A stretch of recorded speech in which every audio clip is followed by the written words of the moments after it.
It is time for Around the 412 with Smitty and Tyler.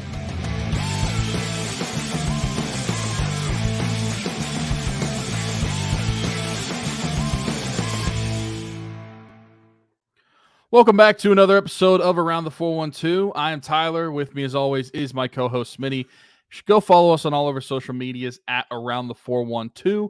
While you're checking out the show, in the description, we've got a Facebook link for everything custom designs. Our friend Haley Wagner, small business, she does customized clothing. She also does customized like drink cups, such as tumblers, mugs, shot glasses, sippy cups.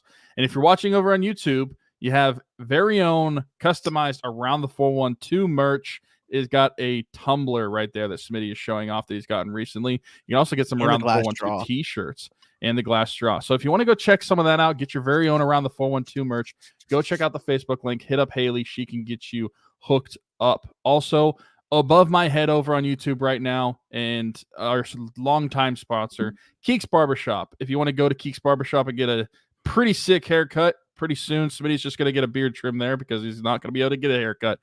If you want to go there, download The Cut and book an appointment with Christian, our buddy. It is located at 401 Burkich Way, Suite 2 in Beaver, Pennsylvania. And if you don't download The Cut and don't get in with Christian, and you say, hey, I can just have a walk-in, well, that's okay because Tony and Ashley are also there to take your walk-in appointments. So go check out The Cut. Go check out Keeks Barbershop and get something that Smitty won't be able to get very soon.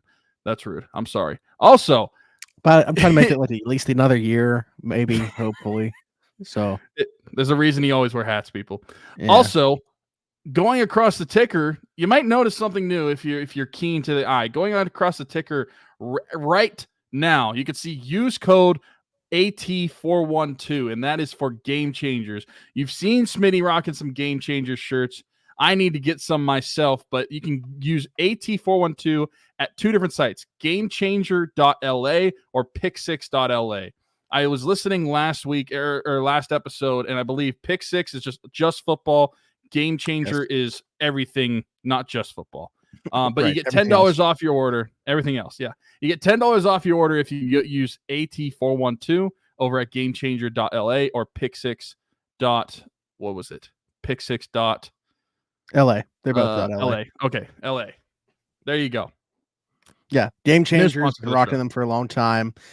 Super excited about this partnership just because I have 25-ish of their shirts. At least 25 of their shirts. Kind of found them at the end of last summer, right before football season really kicked off. So it started out, I had a TJ Watt, Joey Porter Jr. Then I kind of dove into like some college ones. That's why I got the Marv one that I'm rocking right now. I got an old school like Pat McAfee one, found a Post Malone one from music, and then I got into like the Penguins ones as their season started. Adley Rutschman, who's probably my favorite non-Pirate.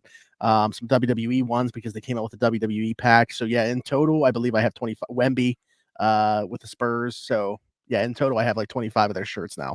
So I've been big into the Game Changers game before they became part of the show. So I'm just super excited to partner up with them and get a lot more people on the Game Changers train. So many of my friends have started hitting me up and they're like, yo, Game Changers, what's this whole thing about? I see you rocking their shirts all the time. Christian's now got some Game Changer shirts. Sarge Ross even has Game Changer shirts, so he's stepping up his wardrobe, which has been needing to happen for a very long time. My boy Matt Yinzer with multiple R's on X is part of the Game Changers crew now. So many of my friends now are on the Game Changers train. I'm super excited about that. So go hit them up. Use code AT412 over there. Save 10% off of your order. You can find them on all social medias as well. They got a ton of athletes that are repping them too. So very humbled, very excited that we are part of that.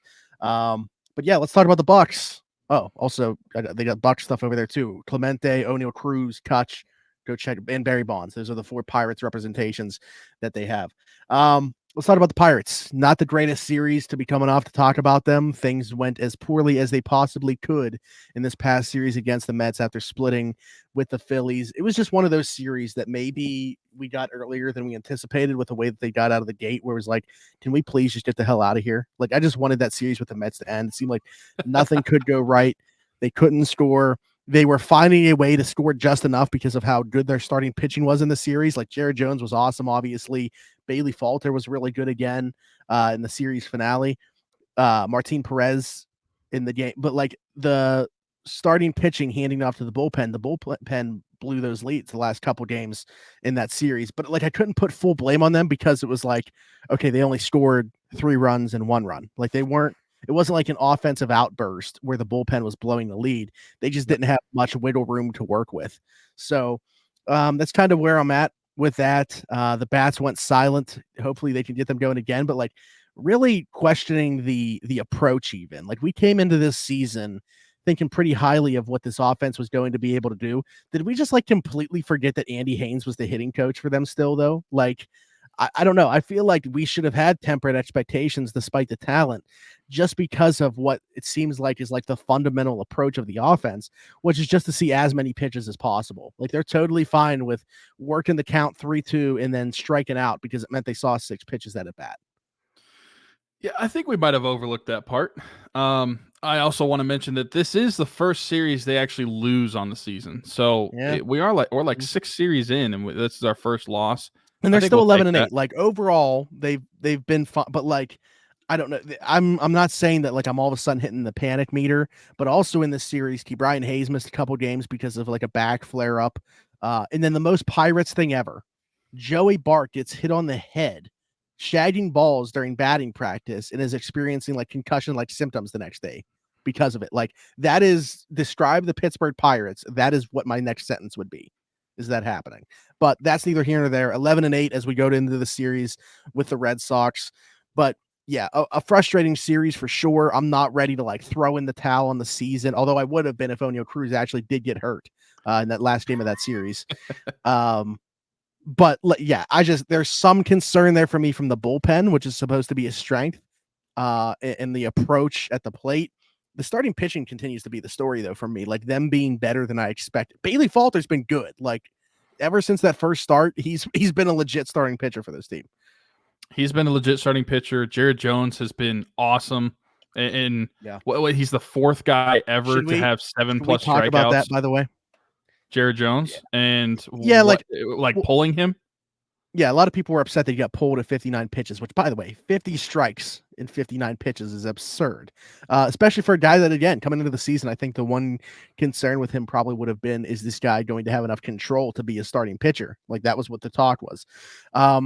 But this is what we talked about. Like, this is a longevity thing. This was the plan going into that game. I'm not going to say it's unfortunate that he was pitching that well, but, like, because of that, it obviously made it look so bad with them having that quick of a hook. But again, like that was predetermined. This is how many pitches this guy is going to throw. This is how many innings this guy is going to throw in this game, despite what the results are.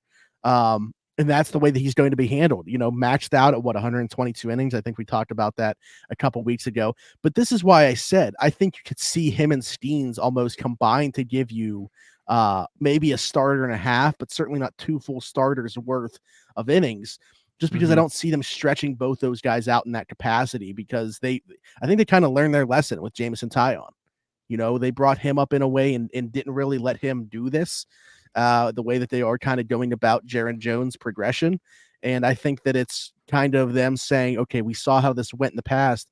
We don't want to put Jared Jones in a position where he's putting so much stress on that arm so early where, I'm not going to say like Tommy John's inevitable, but for a guy of his frame that throws as hard as he does, I just think there's going to be reason to be a little bit more cognizant. Yeah, for Jared Jones, I mean, he even said it after the game. Like he knew that he was going to be coming out.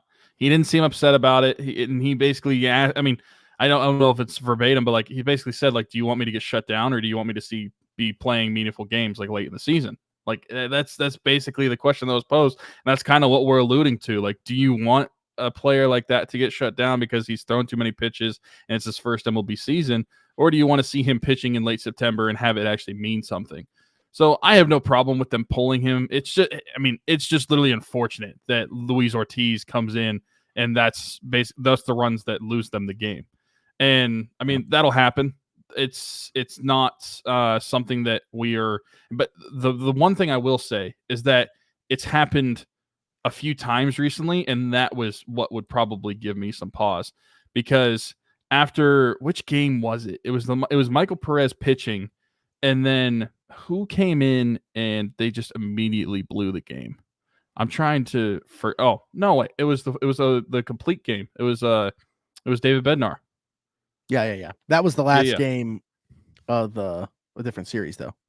Yeah, no, different series. But I'm saying just like recently, like we've had a couple times where the starters have been pretty good, and then the bullpen comes in and they're not able to close that thing out. And Chapman, opposite in the first game of the Mets series. Yeah, he gave up 4 runs, I think. That is something that is uncharacteristic of what we thought this bullpen was going to be. And early results of the season have shown me that should be higher on the starting pitchers than I was, and lower on some of the arms in the bullpen that we were.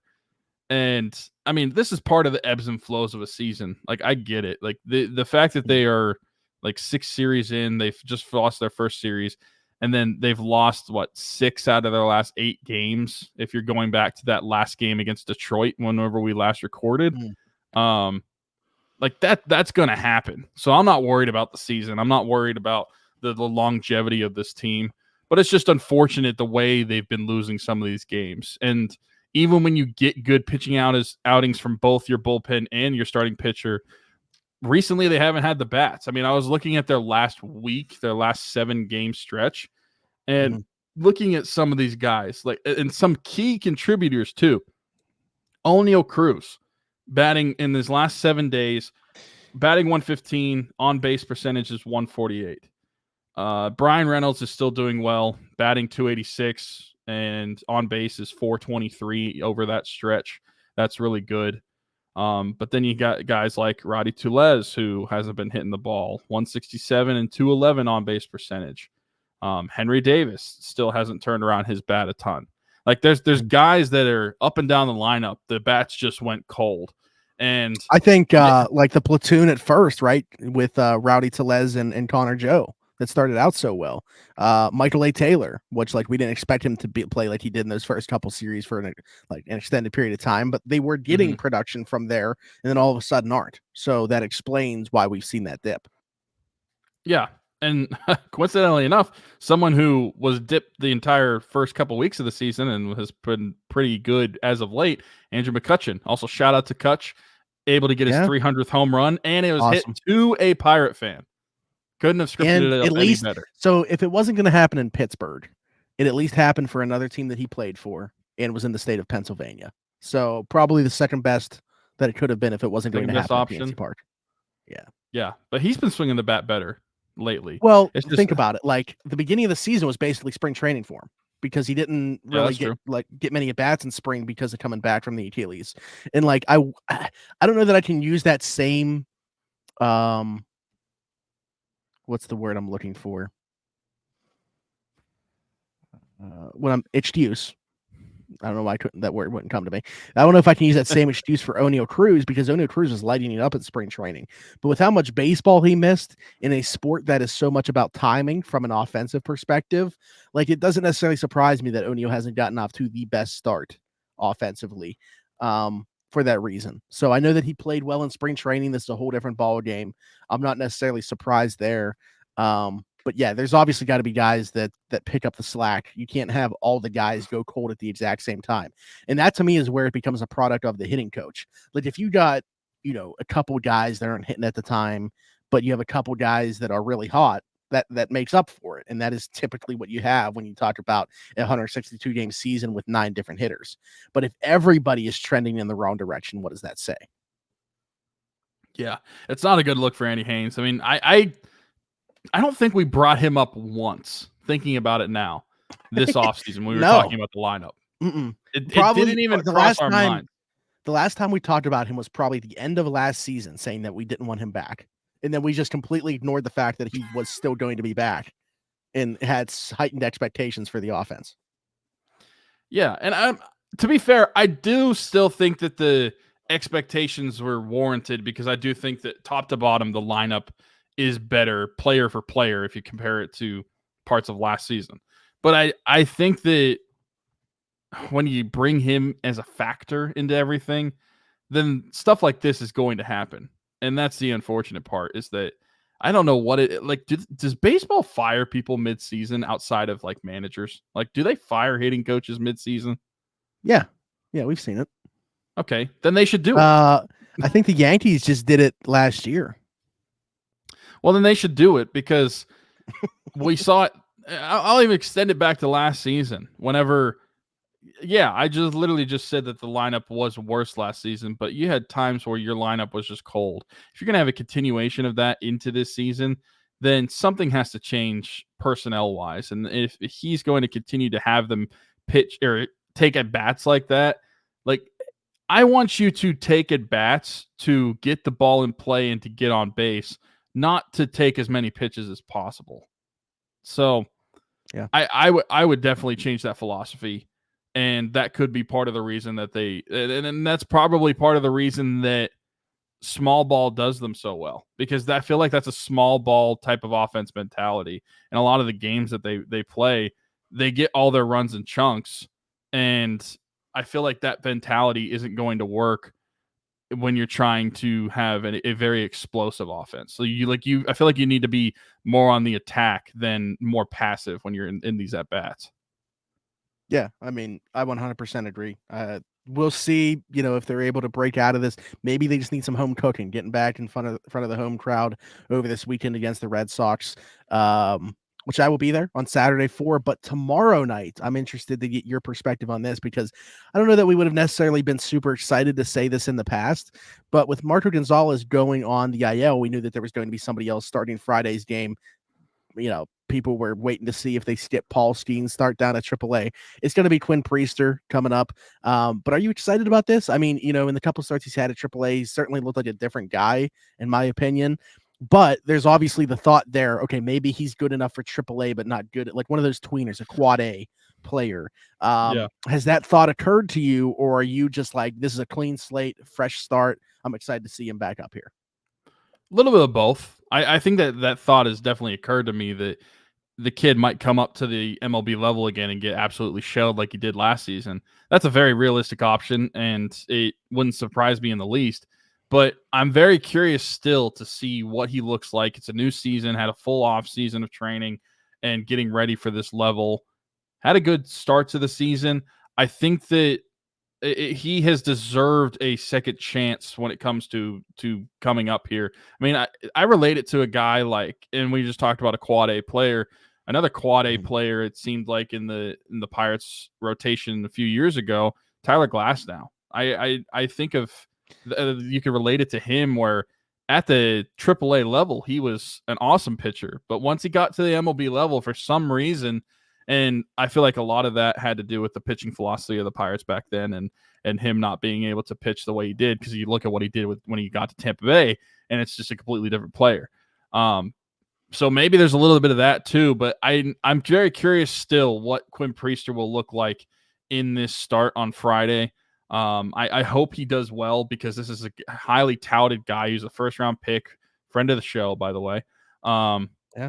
And he's someone that we've said is going to need to find the production and be part of this rotation if they were going to have success in terms of like getting to the postseason and then going on these runs, and part of that up and coming, like the young Bucs. So yeah, I think that I want him. Obviously, I want him to do good, but I think that I'm very curious to see if there's going to be any change this time around at the MLB level, to see if there's any improvement. And I feel like you're going to be able to tell very quickly if there has or not, because last season it didn't start out well, and it just continued to get worse. I felt like every time he was thrown out there, immediately, I feel like you're going to see, at least from a confidence standpoint, whether he has changed or not when it comes to pitching in the MLB. I think it's so much about his velocity being able to sit at least like 94, 95, because if you don't throw hard, he's not good enough in terms of his location or have a good enough pitch mix to kind of make up for that. So like for him, I think there's just so many factors that are important for him to be a successful MLB pitcher. Like, so many little things need to be right, because he doesn't have the velocity to make up for it. So, we'll see where he's sitting when he comes up tomorrow, but I'm excited. I'm excited just because I think that he spent the offseason understanding that, like, almost took getting a for lack of better word, just trying to make an analogy here, getting slapped in the face at the MLB level last year, personally. Had to go back down to AAA, didn't make the big club out of spring training, which is also probably another chip on the shoulder for him. So I'm excited to see what he does against this Red Sox lineup. I said tomorrow night, but it's the time you guys are watching this, it'll be tonight. So we'll see what Quinn Priester looks like on Friday tonight against the Boston Red Sox. I don't know that there was really anything else Pirates related to talk about. We talked about their recent stretch. Obviously, Quinn Priester coming up. So the next time that we talk will have been after the Red Sox series. And then who's that? I think the Brewers, right? They got to finally the Red Sox and the Brewers. Yep. Some divisional play here coming against the Brewers, which will be definitely fun. The Brewers currently sitting first place in the Central. So be a good litmus test to see where the Pirates are at this year. Yeah, they do have an afternoon game against the Brewers on Thursday. So who knows? Maybe we'll be recording next Thursday night and we'll have 2 full series to talk about. Well, it's going to be interesting to see what we do with recording after this week. Oh, wait. Because I'm going to be in Europe next week. Never mind. You will be in Europe. For me. Thursday's the NFL draft. That's the NFL draft. All right. Interesting schedule over the next week. Yes. There's 2 weeks for me. Interesting stuff coming on this show, on this channel. So you guys should absolutely like, subscribe, and hit that notification bell. You never know who's going to pop up on your screen whenever Around the 412 posts a video. It might be the 2 of us. It might be the 2 of us and somebody from ESPN. It might be one of us or both of us and somebody that just recently had their 3-point record at Pitt broken. You never know what's going to happen on Around the 412. So anything else related to the Pirates, though? Nothing related to the Pirates. Just hopefully the bats start turning it around, because I don't want to get to the point where I don't want to watch games this early in the season because they're not hitting the ball. So hard to watch. I would rather watch the pitching struggle and just have every game be fireworks, like 9-8, as opposed to I would rather lose 9-8 than lose 3-1. Yeah. Absolutely. Okay. Well, like, subscribe, hit that notification bell here. Of course, check out the description of the show. Everything Custom Designs, our friend Haley Wagner's small business, custom clothing, along with custom tumblers, as I'm holding up right now. If you guys are watching on YouTube, Around the 412 custom tumbler, glass, wood lid, glass straw. This thing's legit. Love it. Shout out to Haley. Thank you so much for that. She actually gifted this to me. I didn't have to pay for it. Reason being, and you guys will see this in the very near future, Pat Fryermuth, who was on this show, wanted some merch, Around the 412 merch, and you will see him at the Pirate game this weekend rocking that Around the 412 merch. So when I told Haley, she was like, oh my goodness, I don't even want you to give me anything for the tumbler. So big shout out to Haley. Everything Custom Designs, that is in the description of the show. Right above Tyler, Keats Barbershop, the logo there. Keats Barbershop, 401 Burkitch Way, Suite 2 in Beaver, PA. Our friend Christian Circle, been with us pretty much since the jump. Old school vibe in the barbershop. Download the app, The Cut.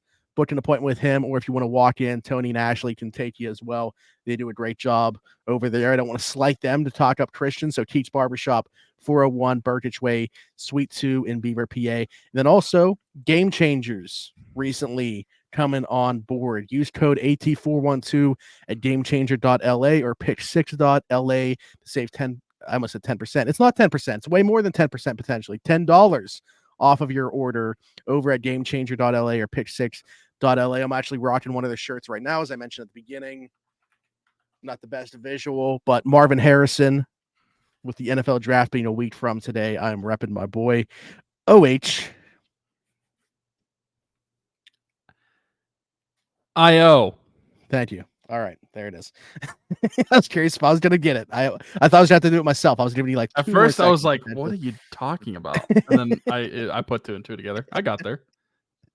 There we go.